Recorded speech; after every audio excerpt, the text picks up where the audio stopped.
good evening, and welcome to Thursday night. Is it Thursday night? Yes, it That's is. true. Okay, well, normally this is Kstlyz night, but tonight we have a special guest. But before we introduce who he is, in case anybody don't know who we are, this is Atlanta Falcons Nation. If you're tuned in right now, please hit that share button, share it out to everybody so they'll know that we have a special guest in the house tonight. It's going to be a great show, as well as hit that subscribe so we can get to 2K on AFN. We appreciate you guys tuning in. But I am Miss Maggie T, you know, um, co-host, whatever you want to call me, producer, all the above. Then below me, who do we have? My goodness. It's the great one. It's the great one, Mad Mike, the one and only on his way to 6K. That guy's pretty dang good. That boy's pretty dang good. That boy good. He good. Yes, he is. And then over here, who's praying? Who's next to Mad Mike? Feng Shui. It's your boy Kstlyz here. Y'all already know what it is. 6-man, aka the Fat Man. What's going on, people? All right. And it looks like we already have a super sticker, but we're gonna get to that. But let's go ahead and introduce the man of the hour. Was it 30 minutes? Who do we have right there? Who is Miles Garrett? Could you tell us who you are? That's going to lead into our first question anyway. Let's go ahead and start it off. Let's just introduce who you are.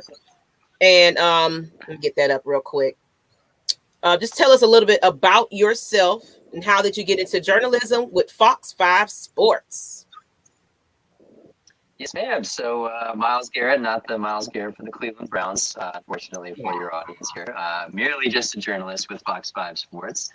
So I just recently started with Fox 5. Started there about a few weeks ago. I'd say the beginning of July or so, first week of July. Used to intern there back in 2017, so I did a couple stuff for them back in the day. But I'm working with them this season, working on their Falcons show specifically. We're partners with the Atlanta Falcons this season, so we are in charge of all their shows. We do Early Birds, Dirty Bird Report, their pre- and post-game shows during this season. So a lot of shoulder programming that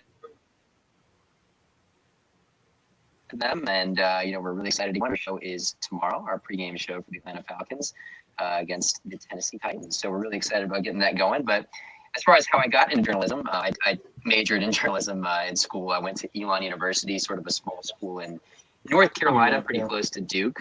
But yeah, I'm surprised you guys have heard. Not a lot of people have. I'm a Duke fan, so I know. Yeah.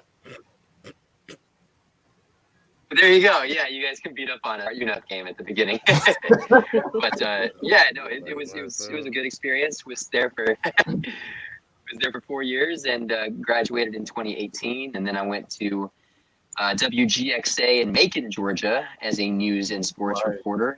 And then I went to WSBT in South Bend, Indiana to report on Notre Dame. And now I'm here. Okay. So we got all your background, and we're not going to let you get away that easy. Go ahead. Where are you originally from, and who is your professional teams? You better not say LA. You better not say LeBron, and you better not say LA. Oh no! I'm a homer. I'm from Atlanta, Georgia. I'm from sort of the northern suburbs of Atlanta, Alpharetta, Georgia. Atlanta Falcons, Atlanta Hawks, Braves. I'm wearing the Braves hat right now. So no, we're a homer for the hometown team. Good. You fit right on in there. Okay, and my next rank over the years. I was wondering I guess we're going to go into was this the only career you wanted to pursue other than journalism? Well, I'm trying to think. Up until I'd say probably the 10th or 11th grade, I wanted to be an astronaut, believe it or not, like any other kid, I guess. But I realized I wasn't good at math and science, so I probably shouldn't pursue that. So I tried next, like, what else was I passionate about? I played football in high school, and I really wanted to kind of stay involved with sports. And capacity. So kind of had and looked at career options, and it seemed like the best one to pursue. Okay. I always ask that question because I'm curious as what else you know, because like I wanted to be a doctor when I grew up, but of course math and science is not my expertise. It gets you. Yeah, it gets you pretty quick. And fellas, do you have anything to add to that before we move into the good questions? I wanted to be an Egyptian king, believe it or not, growing up. I don't know why, but I just wanted to be an Egyptian king. I was just always fascinated by it. Mummies were cool. Mummies were cool. Right. Hey, I'm about to say it's not that we're not good at math, is that we don't like to deal with calculus and trigonometry and stuff like that. Yeah. I mean, I could count my coins. I could count my money. Of course. That's all that matters. Yeah, well, who would? Yeah. Who would want to do that? Not me. That's great. So who inspired you to just go into your career as journalism, I guess? Anybody that you can name that just made you say, you know what, aha, this is what I want to do? I wouldn't say maybe anyone in particular. I sort of did have one of those moments, I guess you could say, when I was a senior in high school, and I was looking at people who I'd want to be like, and Adam Schefter was at the top of that list, the analyst with the NFL Network, who I'm sure you guys, or ESPN, that I'm sure you guys are very well aware of. And I just tweeted at him one time. I was like, what should I do to try to be like you, essentially? And he DM'd me, which I thought was really cool. And he said, treat people fair, work hard, do all that kind of stuff, trust the process, all that kind of stuff. So him sort of messaging me was kind of, I guess, a shot in the arm to be like, okay, like maybe this is something like I can do. He reached out to me. He didn't have to do that, and I thought that was kind of cool. Yeah, so. I love when, like yourself, you're reaching out to people, you're being personable.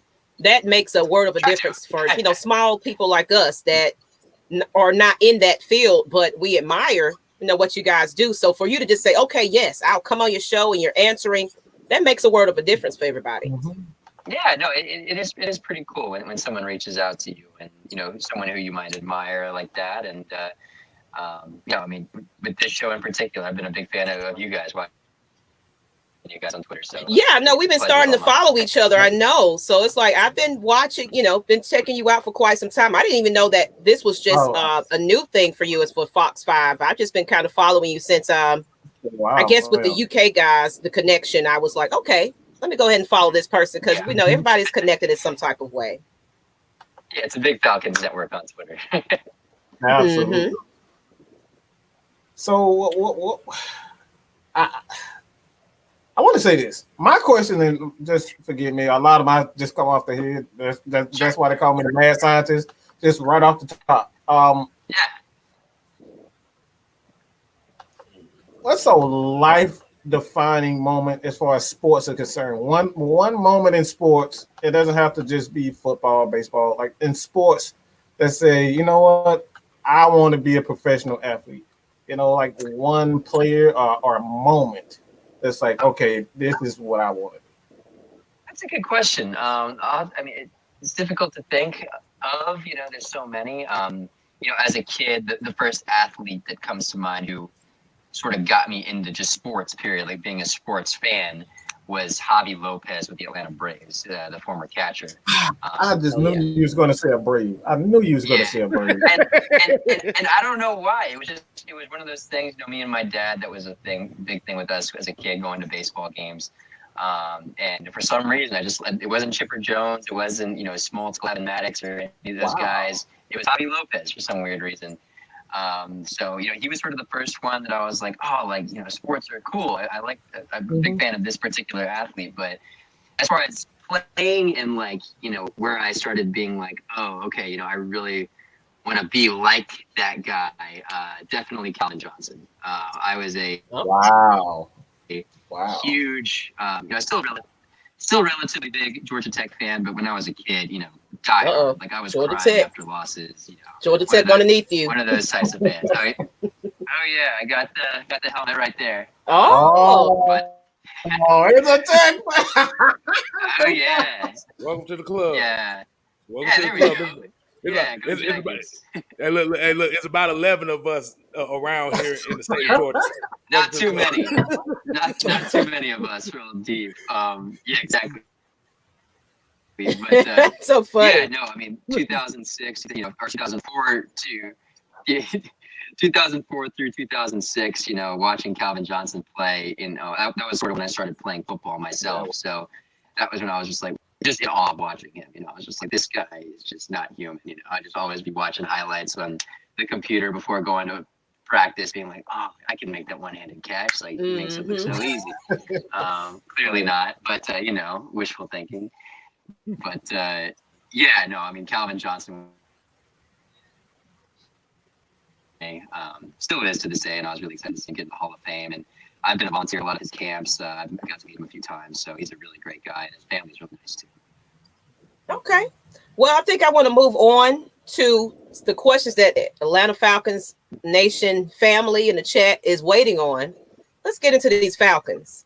Sure. So, few questions for that, and then, however you feel fit after that. But how do you feel about training camp under Arthur Smith and Terry Fontenot? If I said it right, I hope I did. I'm liking it a lot. So, yeah, you did. Terry Fontenot, not Fontenot. It's Fontenot. But yeah, no, it's interesting because back in 2017, the year after they went to the Super Bowl, I went to training camp there when Dan Quinn was still there. And the vibes are visibly different from training camp then to what it's like now. Number one, right off the bat, under Dan Quinn, music was blasting during practice. You could almost barely hear yourself think. It's very loud, bass-heavy music to where, it was almost like, I hate to use this comparison, but it was almost like a club-type environment. Gotcha. Very loose, very, loose goose, do your thing. Arthur Smith, complete opposite. There's music playing, but it's sort of faint in the background. You can't really hear it too well. And it's sort of a metaphor for how he coaches. It's no BS, do your job, and I don't want to hear it. I mean, the offense, when I was there for practice, 2 players jumped offside. He made the entire team take a lap around the field. And I was like, this is not something Dinkley would have done, just right off the bat. No, I'm liking it. He runs a tight ship. He's very Belichick-esque in that way. Belichick, arguably the greatest coach of all. It's just very do your job type persona to where I'm telling you to do this, do that. This is what I expect from you. I don't have any of this rah-rah statement. Grady Jarrett even said in the the press conference after the first day of training camp, and it's been sort of his quote of training camp is, ain't no fluff with this new regime. It's no catchphrases, none of that. We're pissed after a loss. It's straightforward and expect to do your job. You can actually say the word piss. Okay, you can actually say the word piss with the team without any. Yeah, it gives me flashbacks. Yeah. I agree. When I went to open practice, it's just even the crowd that was coming into the stadium, it was just so many people, so many happy faces. Everybody's just like, finally, we're excited about something again. It just, that energy was a little different. Even when they huddled up at the end after the practice, everybody was in smiles. Yeah. They were just, intent with what he had to say, and everybody was just paying attention. You don't see somebody doing this. You don't see somebody doing that. The entire team was focused on Arthur Smith. And they thanked the fans, and we happy that y'all are here and everything. They made us feel special for coming in there like we're a part of this team. Exactly. Yeah. And, there's a big, Arthur Smith himself, I'd say, isn't quite as personable as Dan Quinn was. Dan Quinn was more, he's better at probably giving those speeches to fire you up. That really isn't Arthur Smith's type. But, I think it's something that, you put in comparison these types of rah-rah statements, all that kind of stuff. It can be good for, 1 season, 2 seasons, but the NFL is cyclical. You have new guys come in all the time, new fresh faces, draft, free agents. That message isn't going to come across to every single group that you have. So I think that's where a lot of disconnect happened with Dan Quinn with some of these guys. Now, that first few groups that, they get to the Super Bowl, they're all buying into the same message. But, suddenly you see these guys leave, new regime comes in, new players. They're not all buying into the same statement. And that's why I think Arthur Smith, or any other coach for that matter, with kind of distancing themselves from that persona, it's sort of just a coaching method that, it's going to last over different players, different, coordinators that come in. Okay. Yeah, I agree. I definitely agree. Anybody want to add something to that? So we go to the next question. Oh, I was gonna ask something. So by looking at the player's body language, so that's why I say you said you feel like it's a different feel as far as from this regime to the last regime. And what was that? What's that feeling like from your perspective? Sure. Yeah. As far as the players vibe, it's just, it's not, again, I hate to say that they're not loose, because they are loose at the end of it. You have to be loose. It just, a certain degree, training camp is just starting to go uptight. But I think they're just buying into the fact that this guy's telling us what to do. We need to do that. There's nothing else that we need to worry about. None of this other fluff, like Garrett said, that we're trying to follow here. It's my assignment is this, do that assignment. It's none of this other team hoorah thing, like, embrace the suck, like Dan Quinn used to say, stuff like that. Just do your job. We have an assignment. We're giving you the assignment. Do that assignment. It's very straightforward. Or you run routes again if you mess up. The entire team, one band, one sound, some type of situation. It's and I will say, and I will say, Arthur Smith is quiet, but if you mess up, I have noticed he'll get pretty angry if a player messes up. He can get kind of colorful out there when a player messes up. We kind of see it in his eyes and those speeches. It's like, he's a little serious about what he means. I got a question. I have a question for you. I have a question for you. This is a little lift. But was there a moment when you're asking the question and whatnot, just being around the Falcons, like, was there a moment where you say this guy is absolutely nuts? Was there a moment around Arthur Smith when you said, yeah, this dude doesn't have it all? Arthur Smith? Right. I wouldn't say so. Honestly, I really don't. I mean, there hasn't been a moment where Arthur has been, or that I've seen, or even noticed for the players for that matter, to where, you're like, oh, that was a little too much. That was a little out of line. It's been sort of, he's gotten mad for, I suppose, valid reasons. These guys are getting paid millions of dollars to win games. They need to do their job. They need to do their job, So I wouldn't say he's been out of line or just anything that's, where I'd say he's crazy. Maybe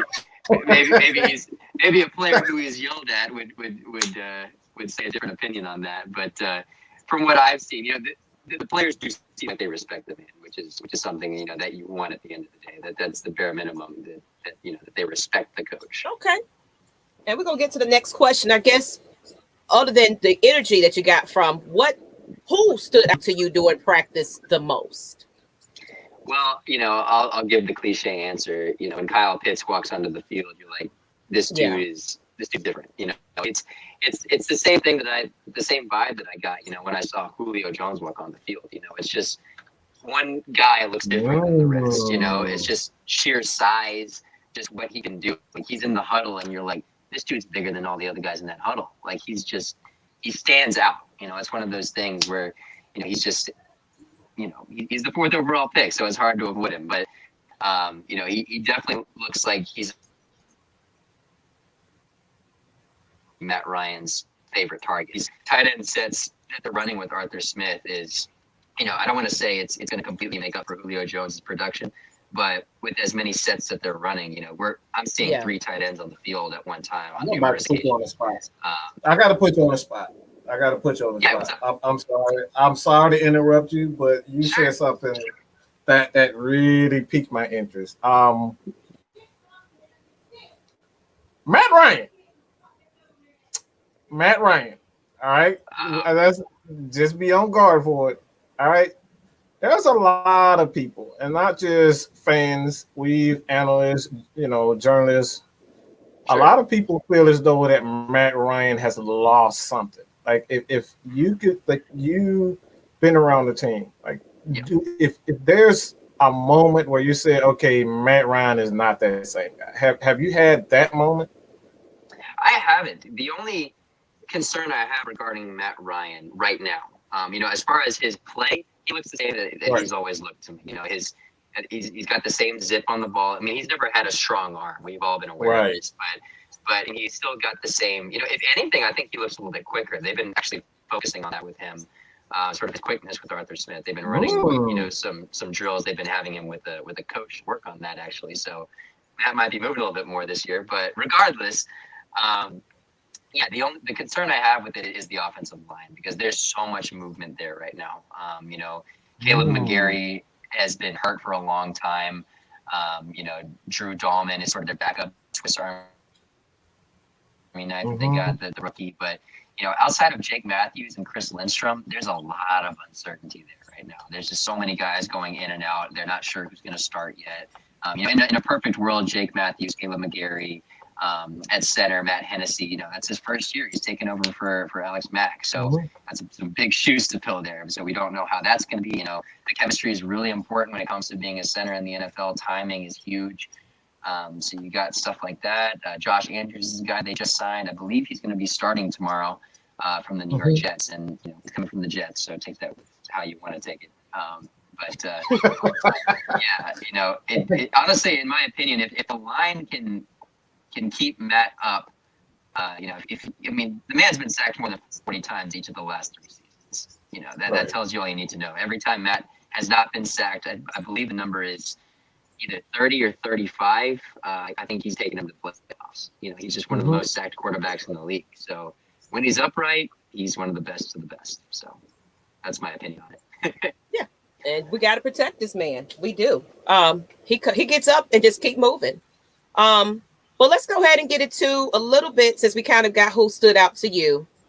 I guess, do you predict a better season for the Falcons with the new direction for 2021? Oh, absolutely. I mean, again, we look at this team just last year. This team is literally 4 plays away from, I think, having 4 more wins last season. This is probably the best 4-12 team we've ever seen. Just right off the bat, Dallas should have been a win. Chicago should have been a win. I believe there was one more ridiculous comeback that they had. The Lions should have been a win. Todd Gurley doesn't fall into the end zone. So that's 3 just right off the bat I'm thinking of.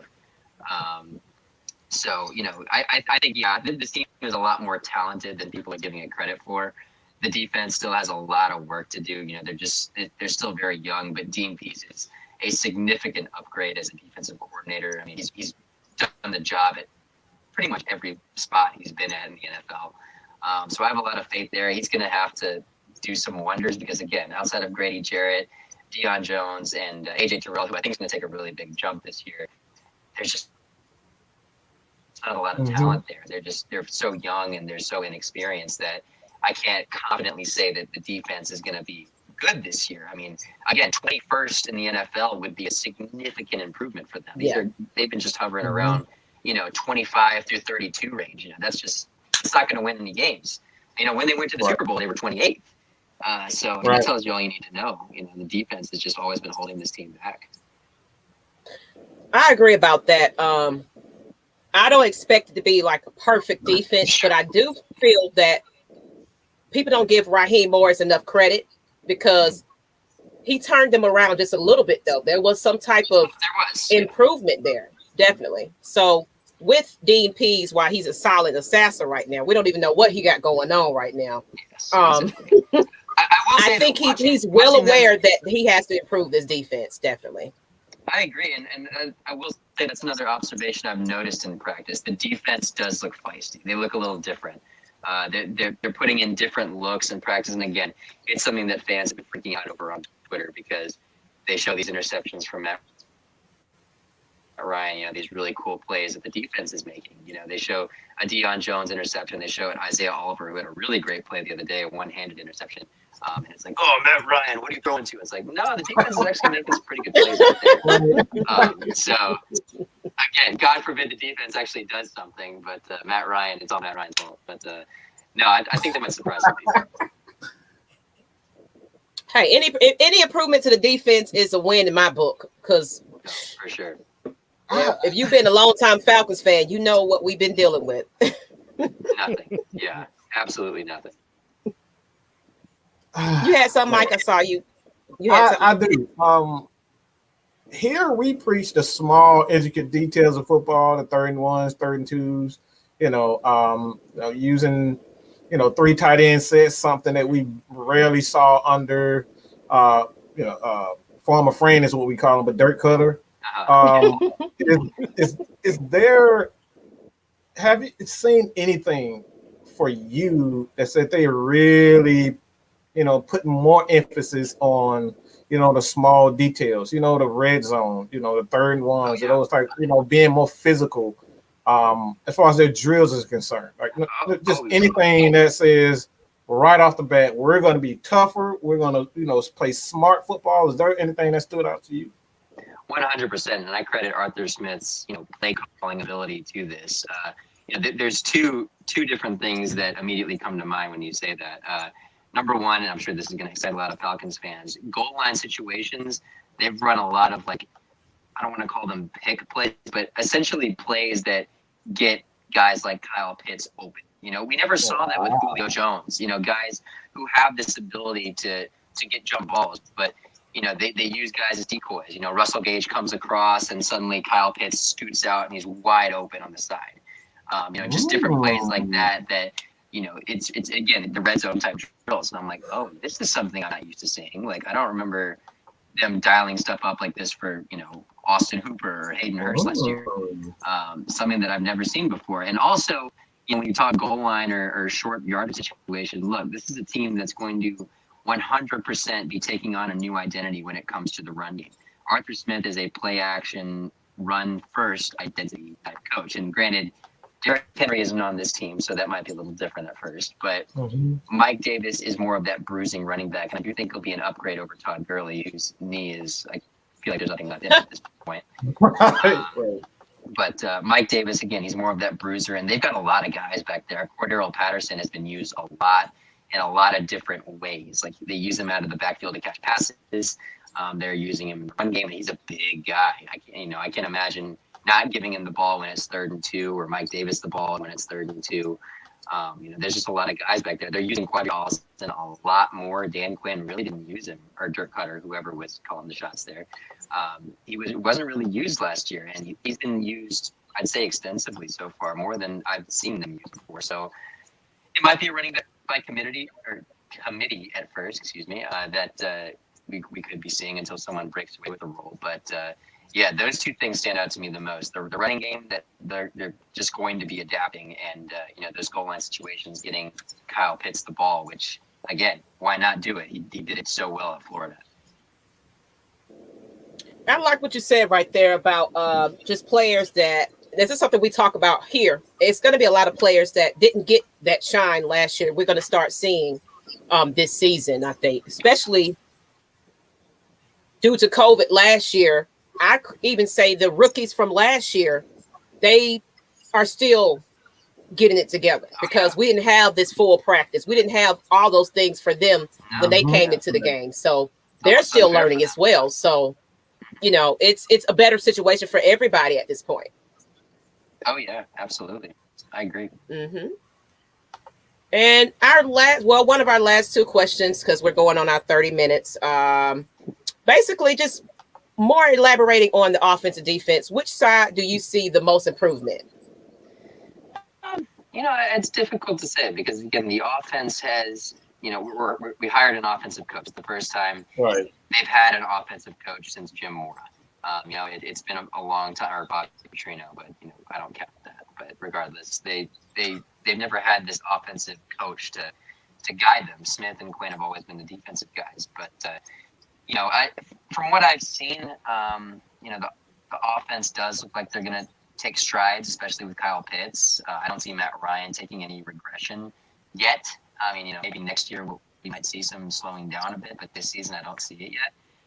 Again, the offensive line might be holding them back, like I was saying earlier, but it's weird. I might say the defense, just because of, how you get worse. It's one of those things where they literally can't get worse. It'd be a surprise to see them get any worse than what they've been playing at. So I'm going to say the defense because I think the offense will sort of continue business as usual. Again, it might be, one of those transition years. We saw even with Kyle Shanahan, as great as he was, that first year with Shanahan, it wasn't quite what it was supposed to be yet. And Matt Ryan even came out and said, the terminology, you got to get used to it first. You got to get used to it. Yeah. So, maybe it's one of those years where they're just trying to figure some stuff out. Next year is the year they take that jump. So who knows? I agree with that. Because I think everybody's expecting like explosiveness. Oh my goodness, what's going on? Who is this new team? They have to learn this new terminology, the new coaches. It's like Matt Ryan is always with a new coordinator, a new head coach every other year. So it's like he doesn't have a chance to get comfortable with everybody. And then once he finally get there, it's like, oh, well, we're getting rid of him too. So guess what? You started all the way over again, Matt Ryan. Oh, yeah, you go Mike Mularkey, Dirk Cutter, Kyle Shanahan, Steve Sarkisian, back to Dirk Cutter, and now Arthur Smith. I mean, I can't imagine having to learn all those new terminologies every single year and expect to, have any sort of consistency with that. Right. Yeah, I absolutely agree. Anything else last minute, sirs, before we get into, what he's his projects and everything? I got a question. I'm gonna put you on the spot again. Go for it. Since you're a Braves fan, what are your true thoughts about Brian Snitker? Because I'm trying to find something nice to say about him, but what are your real thoughts, your true thoughts as a fan? Okay, that's the lead of professionalism. Like you're off work right now. All right, your boss won't see this. Your boss won't see this. Nobody will see this. What are your true thoughts of Brian Snitker? Okay. I'm honestly a little torn on it, to be fair, because I've spoken with a few players and got some perspective on Brian Snitker. And what they think of him, that sort of influences how you think of him too when you hear how the players think. And from what I've heard with the players I've spoken to, even Ronald, maybe, a little bit of they absolutely love the guy. They think of him as a second father. And it's probably why some of his bullpen management has been pretty questionable for me sometimes, as it's been for, I'm sure, a lot of Braves fans, putting Will Smith out there every other day to close the game. I get really anxious every time, as I was last night. It's sort of a split bag, and personally, I think it's a little unfair to judge him this season because of all the injuries that have happened. I think it's hard to judge a team, when you lose Ronald Acuna, Mike Soroka, Marcelo Ozuna, Ian Anderson, all these guys. No, it's just like, okay, like what's the manager really going to do at the end of the day with that lineup? So they're in first place. I mean, I don't know if they're in first place. I know I'm pretty sure they lost today. I believe last night they were. Yeah, they won last night. I think last time I checked the game today, they were down 9-1. So not feeling too good about a win today, but. The fact that they are even in the discussion for first place right now, I think it's crazy. And again, I mean, whether you put that on Snitker or not, he still is the man in charge of that team where they are in first place, and he's already got 3 division titles to his name. So I don't know. It's hard. I'm sort of split. I don't know how much better another guy can be. And that said that he's better than Freddie Gonzalez. Oh yeah, everyone's better than Freddie Gonzalez. The Mad Monk ATL said he's better than Freddie. So I'm better than Freddie Gonzalez. I love Freddie, but that just gave me heartburn. Good Lord. Yeah. Look at you. Hey man, I love talking to you on Twitter, man. We absolutely love having you on. We'll love to have you back whenever you're free. Look, man, kind of give us, your final thoughts on, just whatever. Sure. Yeah. No. Again, what's next for you? Any projects coming up for you? Sure. Yeah. Again, very happy to be on the show. Thank you guys so much for inviting me. We're really about to kick it into gear with Falcons stuff. I'm in charge sort of producing a lot of these shows, Early Birds and Rise Up Tonight. They're run by Kelly Price and Justin Felder are sort of our main talents on that.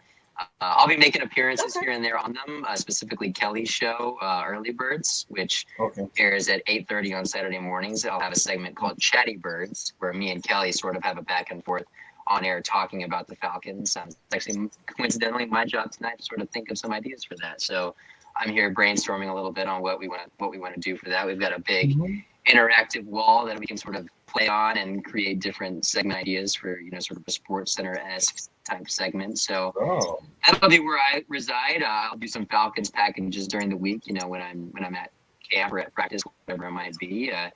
Or it might be practices with Georgia Tech, and whatever they might ask. I'm sort of their utility guy, so whatever they need me to do, I sort of do it for them. But yeah, it's about to kick into gear next week, and really excited for the season.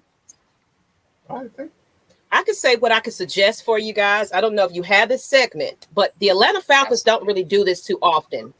But let's hear it. Fan appreciation.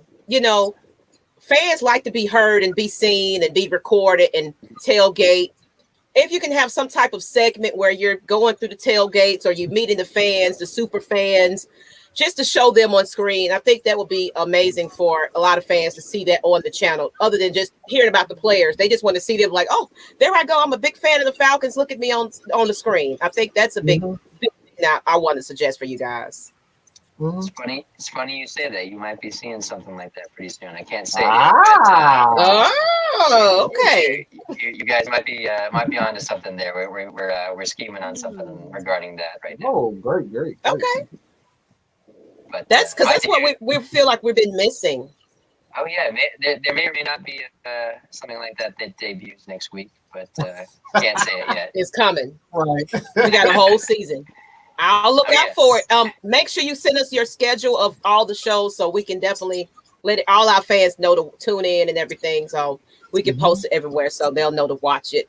But it's been a pleasure. It's been a pleasure. What's your next project other than just the shows? Anything outside of Fox 5? Not really, honestly. We're gonna be so busy with this. I don't have time for any other projects.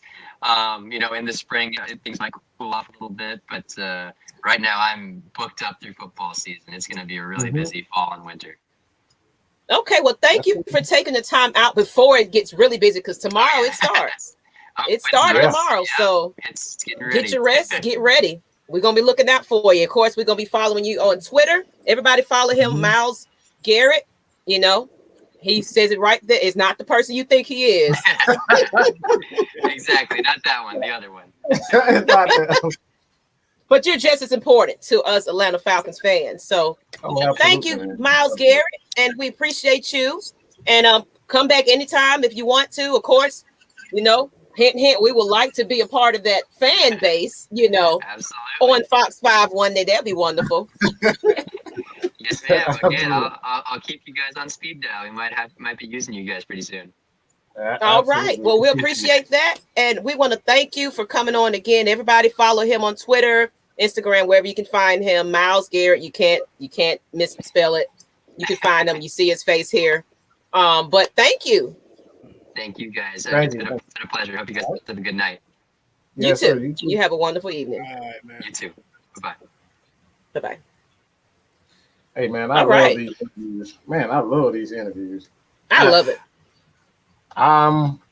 Man. We got some super chats we got to go all the way back to, because we missed quite a few. Yeah, we had quite a few. Let's go back. Can we go back that far? Yeah. Exactly. We had a super chat from DJ, a super sticker, $4.99. Appreciate you. We didn't want to, we didn't want to miss you, but the guest was on, so we didn't want to highlight that too much till after the show. And then we had another one. Let me go back.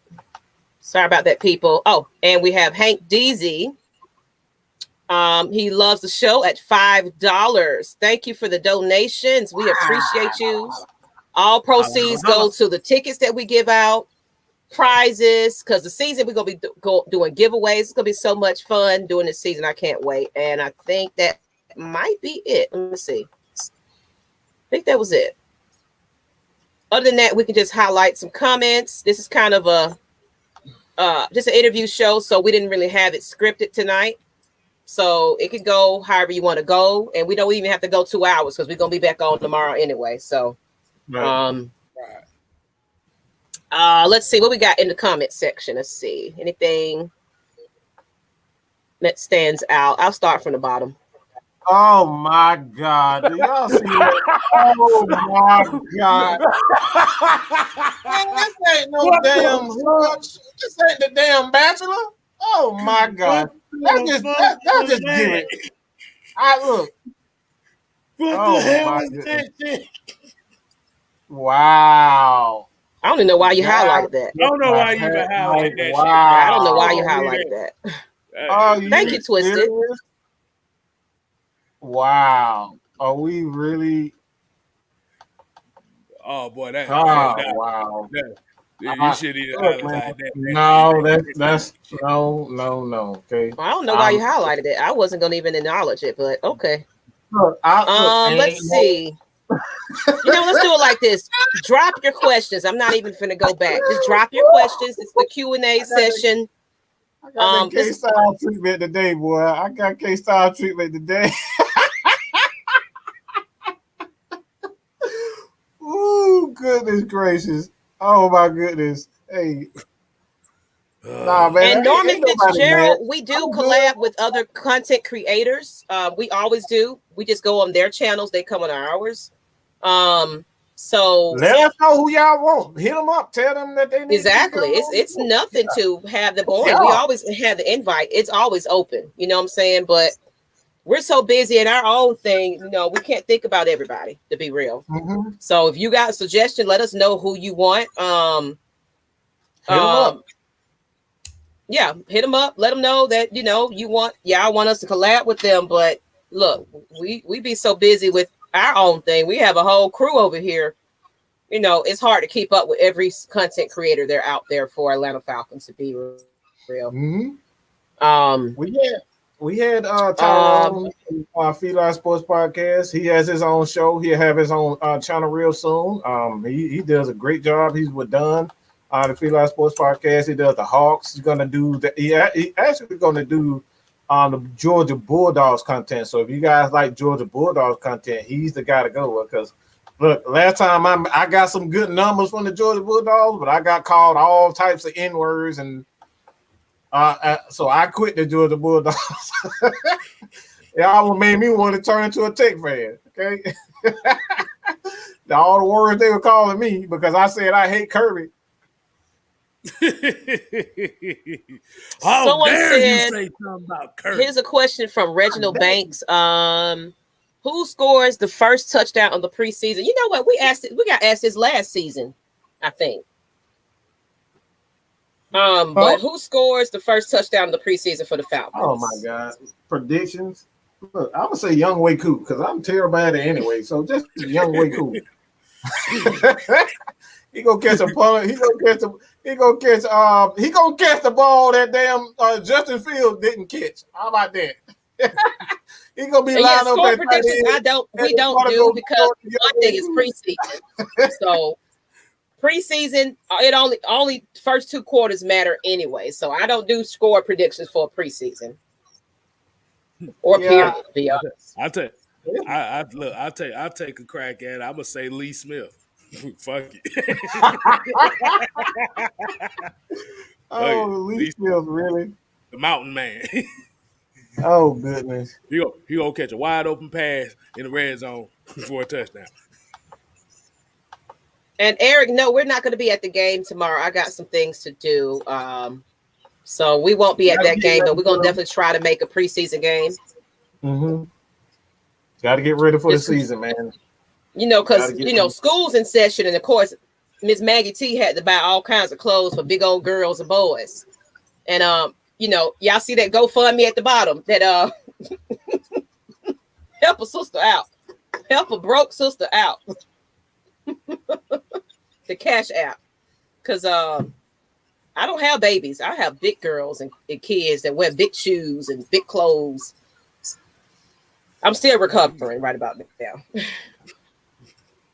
Really is. Let's see what else we got here.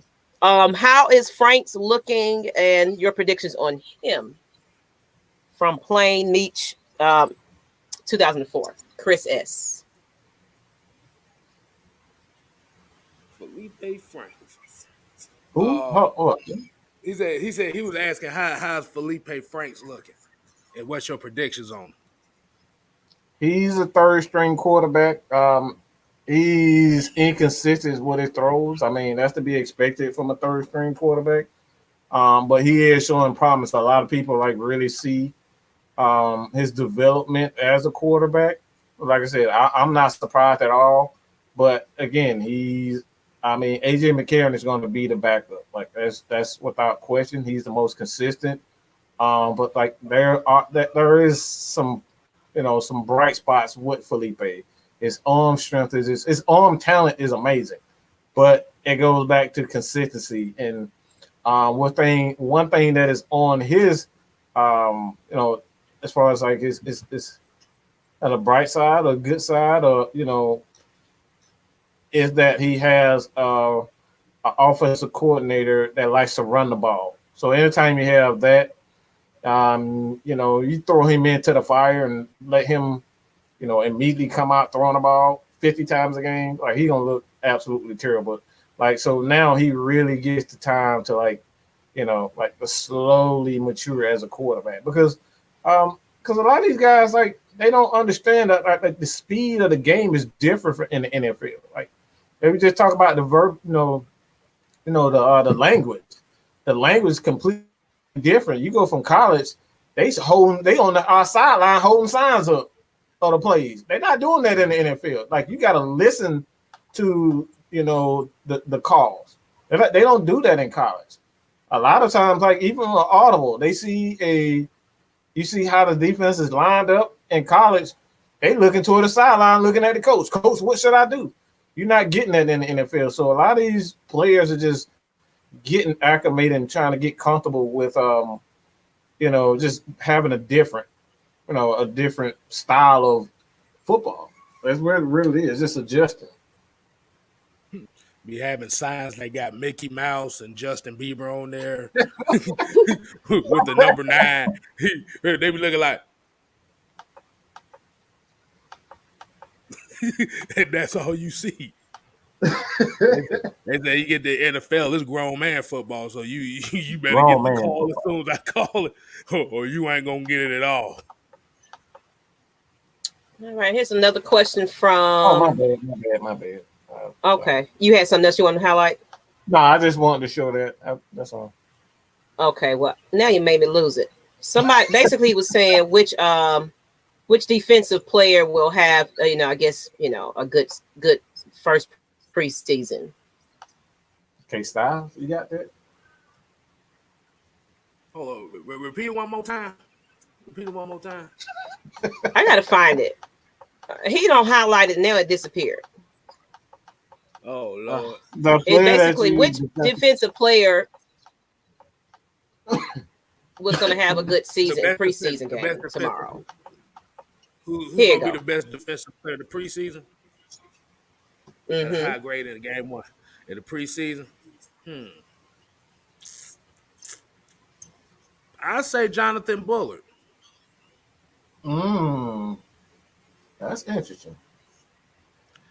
Because that's the main thing we're going to have to look at, especially because that's kind of hard to say high grade what defensive player, because first of all, we have to look at the concept of Dean Pease and what he does. Right. We got to see that live. Mm-hmm. Like I said, we've heard nothing all offseason. We've just heard legends of what he can do. But if I take a crack at it, I'll say Jonathan Bullard. But if you're talking about somebody that's going to be a backup or something like that, I throw Michael Walker. One of those two. It's kind of hard to tell. Ms. Maggie T, what you got? Honestly, I can't say, honestly, because like you said, we don't know what Dean Pease has been doing with these boys. So I feel like it's going to be somebody that we ain't even thought about, to be real. I think it's going to be a lot of surprises coming up out of this preseason leading into game 1 of the regular season. Because as you see and hear, Arthur Smith don't play. He don't play. He will sit you down, make you start over, all of the above. So I feel like it's going to be a lot of switching around, and it's going to be a lot of adjustments going on in this preseason game where everybody's going to get an opportunity to kind of show themselves. So it's hard to say. I guess we just got to see what game one of the preseason is going to be about. You really can't call it. Right. Only thing we can hope on is pressure from the defense. That's all we're gonna be looking for. I don't think. And just like I get you. It's asking for players that aren't the obvious, and I think that's what we're gonna get. We're gonna get some players because we kind of saw that a little bit when Raheem Morris kind of came into play a little bit. We started to see some defensive players kind of showing out a little bit, or just players that we was like, where did he come from? So it's gonna be a lot more of that coming because, that's why I just think so. And Eric said he's looking at the coaching staff. Oh, definitely. I just want to see that chemistry on the sidelines to see how Arthur Smith really reacts to his team and how they respond to him. I think it's been accepting. So it's going to be kind of exciting just to see all of that. Really, I don't have a say so on who I feel is going to be the most explosive player right now. Right now, like we already said, this is year one again for Matt Ryan and the crew. So, lots of new players, young players. We don't know. We don't damn know. I'm not looking at the players. I'm looking at the sidelines. Because, again, I said this last night, I believe, that I just got tired of looking at the sideline and Dan Quinn standing there with his damn arms folded, looking at a play sheet like he's like, no, this shit ain't working. You know what I'm saying? Like, it's not working. You talking about that blank stare? We be like, yeah, he's like, you just gave up 14 points in 2 minutes, and you up here looking at the play sheet like, no, it's not working. Okay, so I want to see the coaches actually on the sideline teaching. Outside of seeing Greg Knapp and his relationship with Matt Ryan, like. You see them going through the play sheets and they talking to it, they're communicating with each other. I didn't see that from any of the defensive players, defensive coaches. I don't remember seeing any one of them doing that. I don't remember seeing. You see, what I did see was the communication between Dan Quinn and Raheem Morris. You always saw them whispering something in each other's ears, like y'all gonna do something? Somebody gonna say something? Y'all gonna bit somebody? Like, you gonna do anything?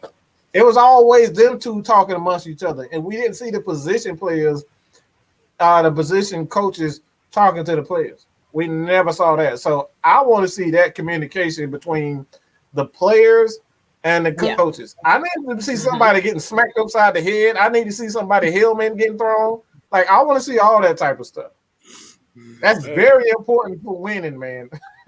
And Scotty Robinson, he said, I don't trust Atlanta Falcons defense. Will they be better than they 3 and 4? I don't trust it either, but we can only go by what they have now and what Dean Pete's going to do. I mean, let's be real. Like, I'm not saying this like to be mean, but who cares if you don't trust? That's not for us. They got to get on the field and show us. So whether we trust them or not, it doesn't matter. They need to get on the field and show it. So that's why I always say, let's wait and see. Maybe these guys have really turned it around and they got it straight. So it's like even for me, I can sit up here and talk about what Matt Ryan gonna do or what Julio gonna do in Tennessee or what Calvin Ridley and Kyle Pitts is gonna do. None of that crap matters. These guys need to step on the field and perform. I'm tired of all this fluff. Well, I'm the best. You can throw to your teammate, but when it comes to your opposite opponent, that's when it really matters. That's what I'm talking. So, I don't really care about my thoughts or your thoughts or how you feel, because we can do feelings all dang on day. But that ain't gonna change nothing until you see it on the field. You know what I'm saying? What you got, Kstlyz? If you didn't understand what they just said, I will put it in 4 simple words for it. We don't damn know. Oh man. We don't know. So like I said, like that's my thing. That's why I have a wait and see philosophy, because we don't damn know. We don't know what's going to happen. Even Miles was saying, it's like, yeah, he thinks the offense is going to be good. He thinks the defense, may or may not be this, but we just have to see. We don't know anything. We have no clue what this team is going to be. It could be a completely different team. It could be a top 5 defense. All we know, we have no idea. So we can sit up. And I like that Miles was very honest about it. He was basically going into it like everybody's thinking that it's going to be a complete 360. We're not going to get 360 turnaround, not in year 1. So expect better than what we had as far as a record last season. But I say wild card, possibly. We'll probably make the playoffs, but we're not going to be like top seeded this and none of that. Especially with Mr. Brady over there just running the game. You're not a real fan. You're not a real fan if you're talking about. We just had a 4-12 season. You talking about Super Bowl, like that's dreaming. Okay, let's be real. This team does have holes. We do have deficiencies on both sides of the ball. Like you were saying, the offensive line, the defensive line. We don't know exactly. These guys are young, or Miles was saying these guys are young, and Matt Ryan, we don't know if he's going to fall into that, Drew Brees, or he's going to be Tom Brady. You know what I'm saying? Drew Brees in the last, his last years as a quarterback, he could fall in that. He could be Tom Brady, and he can play till he's 40, 43. We have no idea. So, again, it's boring as hell to say it, but we just have to wait and see. Yeah. Yeah, because I was about to say, did y'all want to see another year of Dirk Cutter doing this on the sideline, former friend doing this on the sideline? Looking at that play sheet is not changing. Burning a hole in that play sheet like And G-Town Baller 5, I just want to see our defense play with a new intensity throughout the game. Just improve. Absolutely. That's it. That's all I'm asking for. And we don't need a top 5 defense, just one that doesn't give up. Right. That's absolutely right. Look, you said it. Look, I'm about to say in football, it ain't got to be a top 5 defense. It ain't got to be a top 5 offense. You just got to score one more point than the other team. That's it. You ain't got to have a top 5 defense to do that. We just tired of, like I said, I didn't say this before because of respect of the guests. We don't need the Suki Hana, Amber Rose slut walk defense. We don't need to see that. Everybody get a turn. Everybody get a turn with that defense. They was for the streets last year. We don't need that type of defense. Right. You don't need that. And I like what Jordan Yates says. Every team has holes and young guys. It's about leadership, accountability, and pure want to. It seems we have more of that. Yeah, it's definitely about accountability. So even if preseason 1 don't go the way it is, I'm guaranteed they're going straight to their locker room and watching film, and they're gonna get it right for the next time. It's because they got to get rid of the jitters, the nerves. They got to get rid of all of that. So, I just want to see improvement. That's all I'm happy about. I'll take whatever we can get at this point. Yeah, like I said. Someone said the Falcons defense just didn't give up last year. They were just trash. Okay, all right. No, I like that's not true whatsoever. You're not gonna shit on this team because that's not what. Even though they were bad, we did see them play up the par. We saw improvement, definitely, and that's why we're talking about Raheem Morris. You know what I'm saying? Like he did. With the players that he had, but like at that point in time, the season was already done. So it's like there's only so much you can do. And like I said, we saw so much little time. Yeah, we saw those guys make improvements. We saw them get more pressure towards the end because the beginning, we wouldn't get any pressure. And we used our linebacker. We used Dion to get out the quarterback. We used Fourier. We used Michael Walker, those guys to blitz and get out the quarterback. And we saw Isaiah Oliver played well. We saw what we can get out of AJ Terrell. But again, it was just too little too late. You know what I'm saying? At that point, we was in Matt Ryan played tremendous toward the end of the end of the season. Nobody said anything about that. He played tremendous ball towards the end of the season. So this team doesn't like the defense isn't trash, like Miles was saying earlier. We had like 7 games or something like that where we lost like for one. It was literally one possession. That's not a trash team. Now here, nephew. Hey. Y'all hear that? Oh gosh. Yeah. We have to remember the concept of players cannot overcome bad coaching. Like I said, with the defense last year, you have to remember, and this is what we talk about, is they do one thing that works in the first half, and then once they get a lead, then they revert back to the same. They go away from it. Exactly. So it's not so much as trash. It's not so much they were trash. It was the fact that they didn't have the leadership to keep them going. It was, we got a lead. Now let's just take a foot off the gas. That comes from the head coach. Mm-hmm. That's why I said good player. Wait a minute, I don't froze up. Oh, I would say good players can't overcome bad coaching. Mm-hmm. That came from Belichick and Randy Moss themselves. I'm about to put a K-Style turn on it. I'm about to put a K-Style twist on it. Hold on, let me do it right. Let me get go ahead. Drum roll. Go ahead. If your mama telling you not to beat up the little boy and you want to beat the living snot out of him, guess what? You ain't gonna do it. It's really that simple. If your mama telling you to be nice and you want to beat the crap out of somebody, guess what? You ain't gonna do it. So you gonna follow whatever your mama and your daddy. If your mama said beat the crap out of them, guess what? You gonna be beating the crap out of them, or guess what? You gonna be on punishment, or you gonna get a whipping. It's like going after that bully. If your mama saying, look, boy, you better knuckle up. You better knuckle up. Don't be letting nobody do you like that. But if your dad and your mama ain't telling you these types of things, like, look, man, somebody hit you, somebody embarrass you, you gotta throw them bowls at them. You know what I'm saying? And that's what the Falcons are doing. You got Dan Quinn. These guys disrespected them time and time again, especially in New Orleans. I mean, we saw Tom Brady. They had the game in full, like they had full control of the game. This was just last year.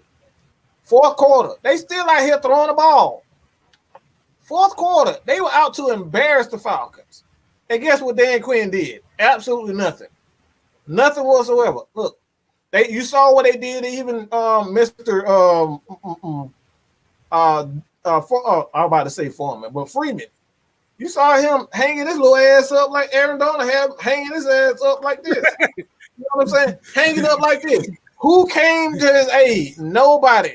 So when you create a soft culture, the players are going to play soft. And that's what Arthur Smith is changing. He's changing that soft mentality. Whatever your boss is telling you, how to think, how to do, this is what we're not going to tolerate. This is what we're going to do. This is how we're going to run the ball. We're going to run the ball or we're going to pass the ball. You become whatever your boss is. Right. And remember, Miles just said it before. When Dan Quinn was here, they pretty much ran a club environment. Mm-hmm. Yeah. Everybody chilling. Okay, I'm finna half-ass it and stuff like that. Arthur Smith ain't like that. They got some music, but if you ain't gonna do your job, we got somebody behind you that's willing to do it.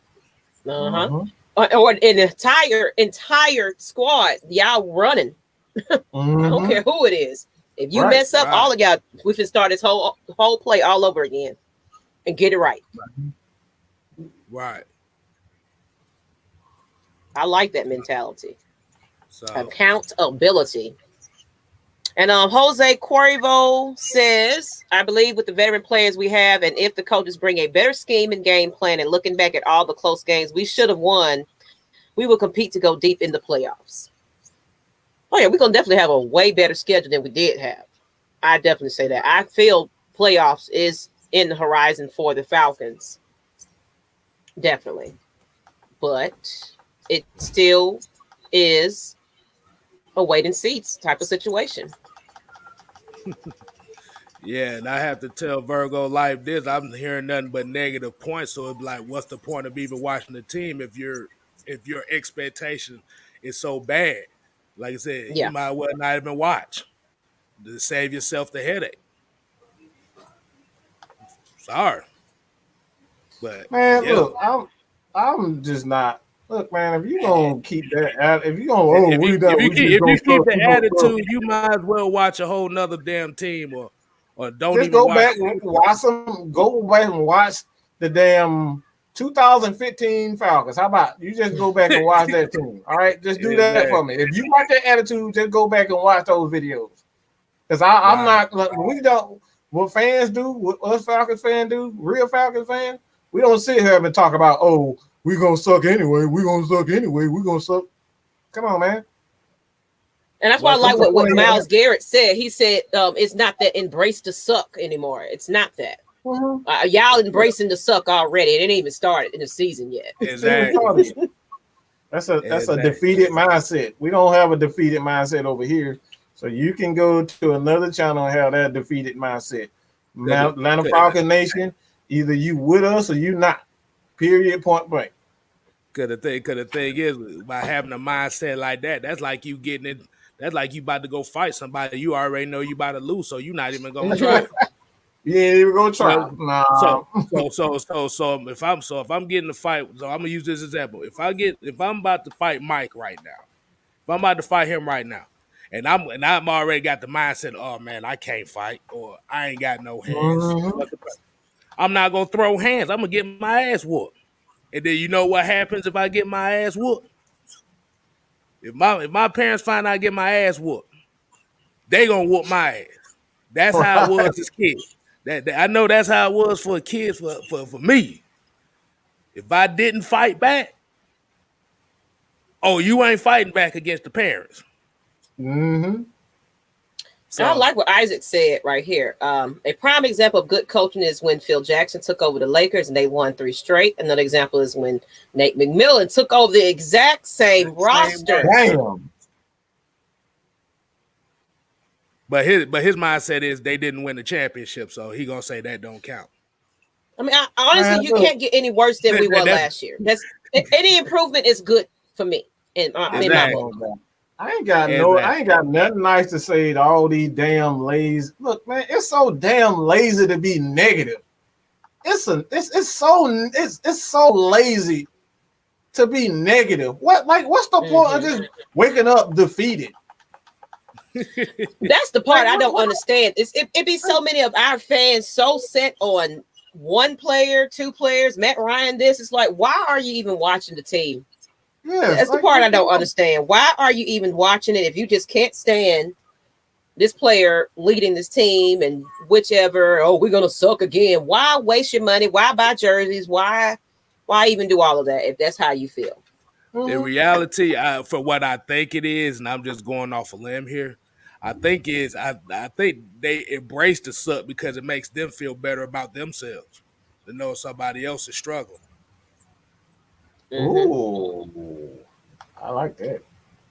Yeah, you got that right. So, because I like that, Drew. You foam the ball, DQ clap, and he'd be like, "Oh, here you go. Oh man, that's all right. That's all right. We got 3 pieces. We got 3 pieces for everybody. Oh, we foaming together. We lost as a team, man. Yeah. One band, one sound. We suck. Yeah, we're going to go to Dairy Queen for some blizzards. My treat. Yeah. Oh goodness. And then you got some of the veterans looking at the sideline like, really, we gonna really do that? See, that's why my ass don't want to play with you. Mm-hmm. Embrace the suck, man. I heard that when I first heard that, I was like, "Are you kidding me? I ain't embracing that crap. I'm trying to forget it. The hell you talking about? Embrace the suck." So I got another analogy. You go to the club, you try to pick up on a chick, and she tells you no. You gonna give up on women? Hey, no, no.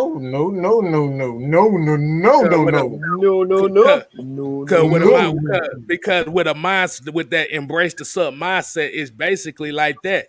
You get turned out by one girl, now you giving up on women. Mm-hmm.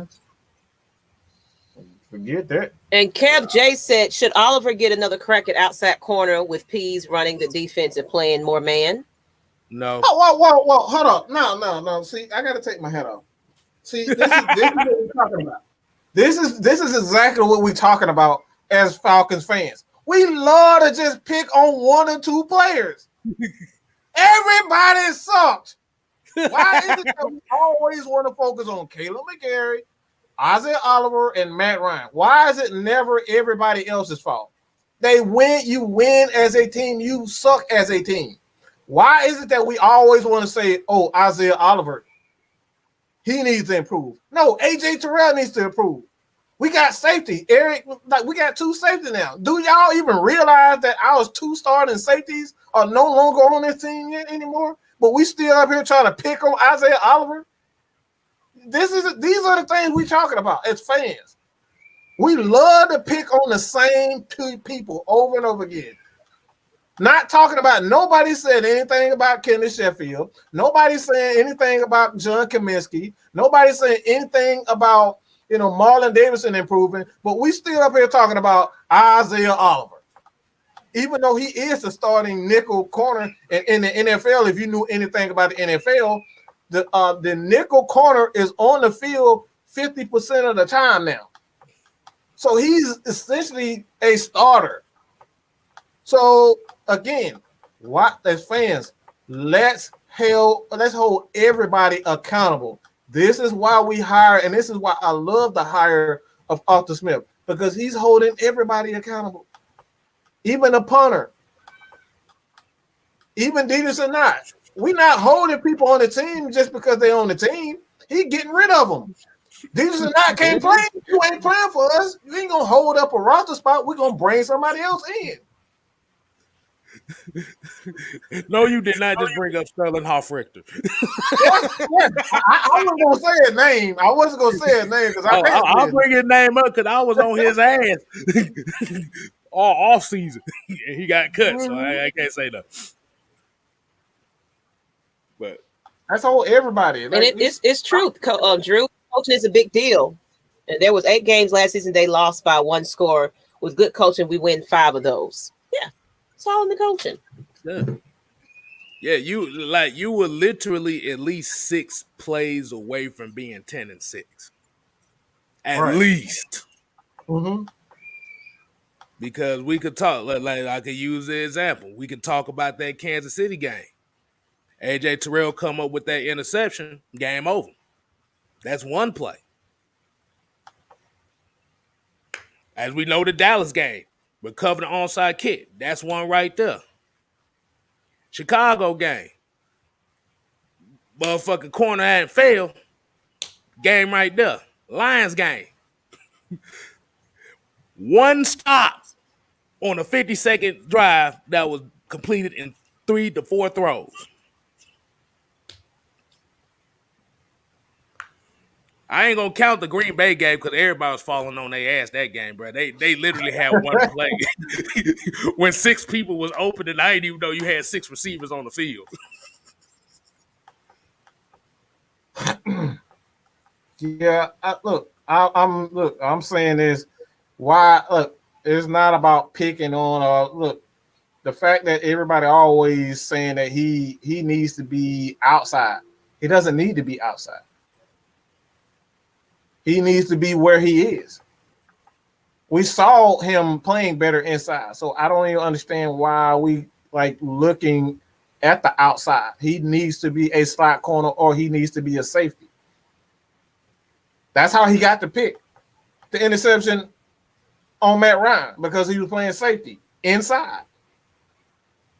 So this is what I'm talking about. Like I said, it's nothing you personally, I'm just tired of seeing the same people saying Isaiah Oliver, Matt Ryan. Every time something go wrong, it's Matt Ryan's fault. It's Isaiah Oliver. And we saw it last year. That's why we call Ricardo Allen AOL dial-up. Why he's never every time Isaiah Oliver gets beat, why is he never nowhere around? Him and Keanu Neal always tearing ACLs and Achilles, but we still talking about Isaiah Oliver need to improve.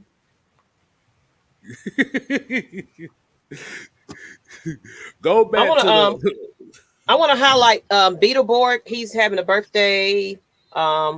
Is tomorrow. I want to highlight that. The only gift he wants for our Falcons to get a win and to have a great season. Go Falcons! So happy early birthday.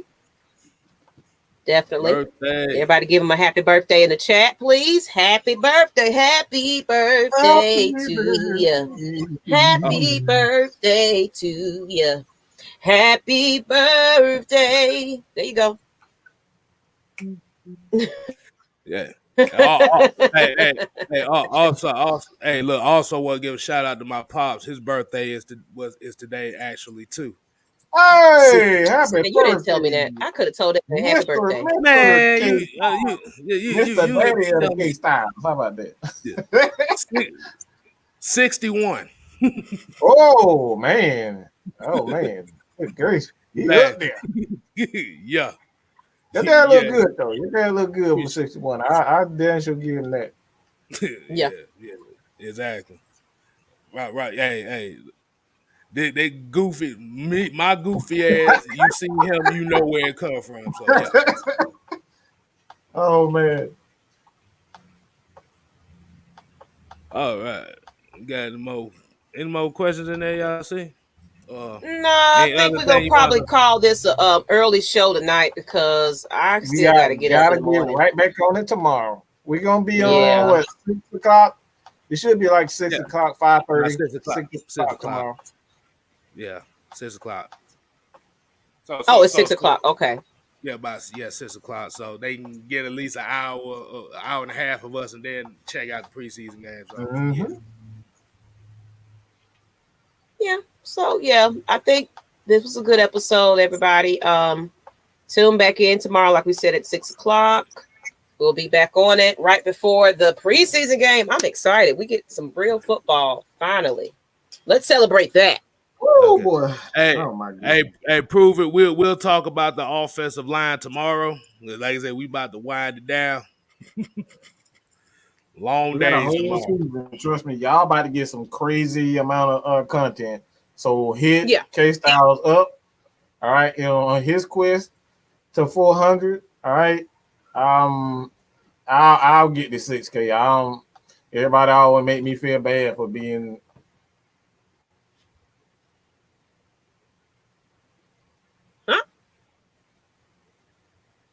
Y'all always make me feel bad for getting the 6,000, so I don't need to say 6,000. So.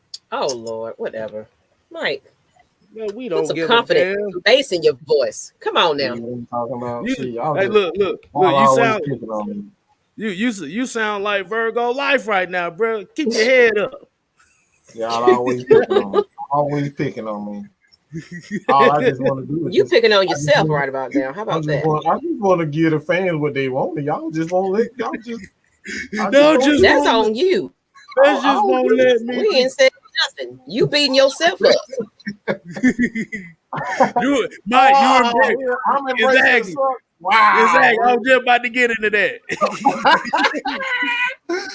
Oh man, y'all don't embrace the suck. Yeah. But I know I got stuff to do. So hey man, 6 tomorrow, people. Tune in. We got a game tomorrow. So y'all let's get ready. I want to see all Falcons gear on my timelines, Twitter, Instagram, Facebook. Let me see y'all get ready. If y'all go into the game, let us know. We want to see some inside videos, everything. Y'all just show out. We'll be there soon. We'll probably choose another preseason game to go to, but I still got stuff to do with these kids. So Maggie won't be there, but we will be there soon. And you're out, prove it. Say it with your chest, Mike. That's right. Say it. Don't have Maggie over here sounding more mannish than him. Come on now. Put some bass in your voice. Bass in your voice. Thank you. Say it with your chest. Say it with your chest. God damn it. Come in here with all that. Shoot. What's up, Jay? We're about to head out, man. We appreciate everybody for joining us, but you ain't got to go home.